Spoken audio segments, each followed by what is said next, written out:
उभा आहे हे न दिसल्यामुळे तिने प्रश्न केला. इतक्या वीज चमकली आणि आत्याबाईंचा चेहरा त्या प्रकाशात उजळून निघाला. आत्याबाई, आत्ता कसं येणं केलं, तेही इतक्या रात्री? जानकीच्या चेहऱ्यावर मोठं आश्चर्य उमटलं होतं. एकट्याच आला? आणि काकासाहेब कुठे आहेत? तिच्या हातातल्या कंदिलाचा प्रकाश आत्याबाईंच्या चेहऱ्यावर पडला आणि जानकी अचानक मागे सरकली.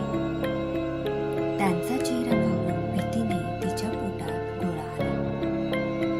अहो आई साहेब, लवकर या. इतक्यात वाड्यावरून एक टिटवी कर्कश ओरडत पुढे गेली. ते ऐकून जानकीच्या अंगावर सर्रकन काटा आला.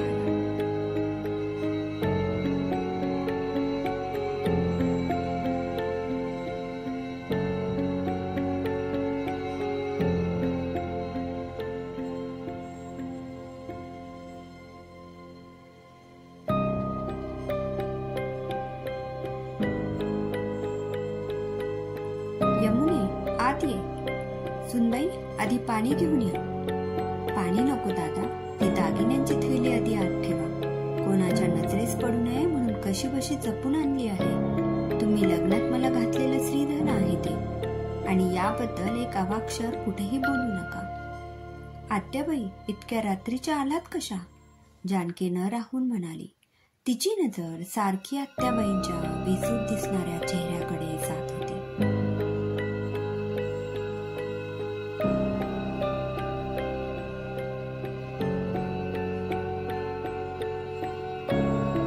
नाथा, यावेळी काय काम काढलं? लक्ष्मीबाई डोक्यावरचा पदर नीट करत म्हणाल्या. एक वाईट बातमी हाय म्हणून धावत आलो जी. यमुना बहिणी साहेब. नाथाच्या तोंडून शब्द फुटेना. त्याच्या डोळ्यातून घळाघळा पाणी वाहू लागलं. कसली बातमी? बोल घडाघडा. नक्की झाले तरी काय? वंस आत आहेत, त्यांच्याकडे काही काम आहे का? त्या इथं कशा पायी आल्या असतील? त्या तर पहाटेच गेल्या म्हणजे?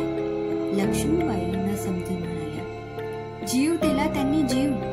सगळ्या पुरुष माणसांना बोलवा, गाडी आणली हाय मी. नाथा उपसाबुपशी रडत म्हणाला.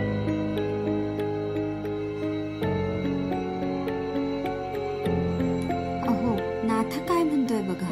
यमुना वंस गेल्या म्हणे. अशा कशा जातील त्या? मग आत आहेत त्या कोण? लक्ष्मीबाईंना काहीच कळत नव्हतं. त्या खोली बघायला धावल्या.